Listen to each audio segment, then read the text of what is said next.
सागर ढकाल एउटा यस्तो व्यक्ति हो ठुला दलको दबदबा चलेको बेलामा राजनीतिक दादागिरी चलेको बेलामा इतिहास रचनाका लागि डडेलधुरा गएर अर्ग्यानिक मत ल्याएको बहादुर मान्छे हो।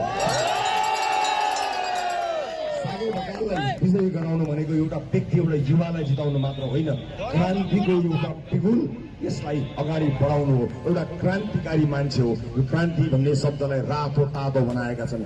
रासोपाले क्रान्तिलाई रातो तातो होइन निलो बनाएको छ।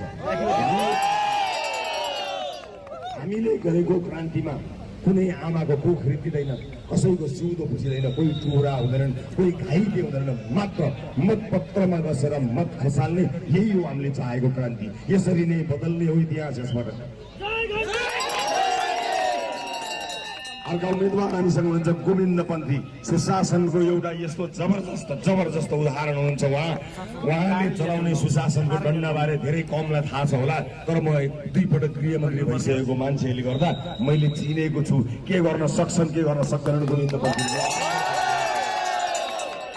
सोचेर विचार गरेर सुशासनको सुनामीका रूपमा तपाईँ चिन्न सक्नुहुन्छ गोविन्द पन्थीलाई। सुशासनको सुनामीका रूपमा गोविन्द पन्थीलाई सुनामी नै तपाईँहरूले मतदान गर्नुहुनेछ भन्ने मैले विश्वास लिएको छु। आमा बुवा दाजुभाइ दिदीबहिनीहरू, यो न्यानो आतिथ्य, यो न्यानो